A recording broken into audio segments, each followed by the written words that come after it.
अस्सलाम वालेकुम दोस्तों, उम्मीद है आप सभी लोग खैरियत होंगे। आज 21 अक्टूबर 2020 बुध का दिन है। बात करेंगे ओमान में कोरोना केसेस की। 451 कोरोना के केस रिपोर्ट हुए और 15 वफात हुई। इन्ना लिल्लाहि व इन्ना इलैहि राजिऊन। कोरोना केसेस की कुल तादाद 1,11,484 है, जबकि सेहतयाब होने वालों की कुल तादाद 97,367 है और वफात पाने वालों की कुल तादाद 1,137 है।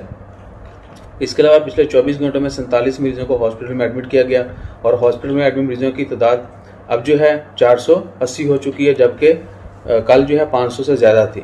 इसके अलावा आईसीयू में जो मरीज़ हैं उनकी तादाद 198 है। दुआ करें अल्लाह ताला तमाम मरीज़ों को, खा वो किसी भी मर्ज़ में मुब्तला हूँ, जल्द से जल्द शिफाए कामिला अता फरमाए और जितने भी लोग वफात पा चुके हैं अल्लाह ताला उनकी मग़फ़िरत फरमाए इंशाअल्लाह खैर।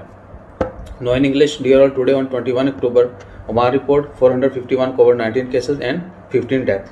Total cases reach 1,11,484, while total recoveries 97,367 and total death in Oman due to COVID-19 are 1,137.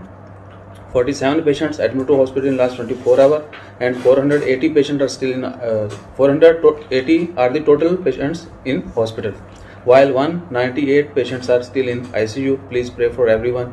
Inshallah khair. Stay blessed. Jazakallah. Allah Hafiz.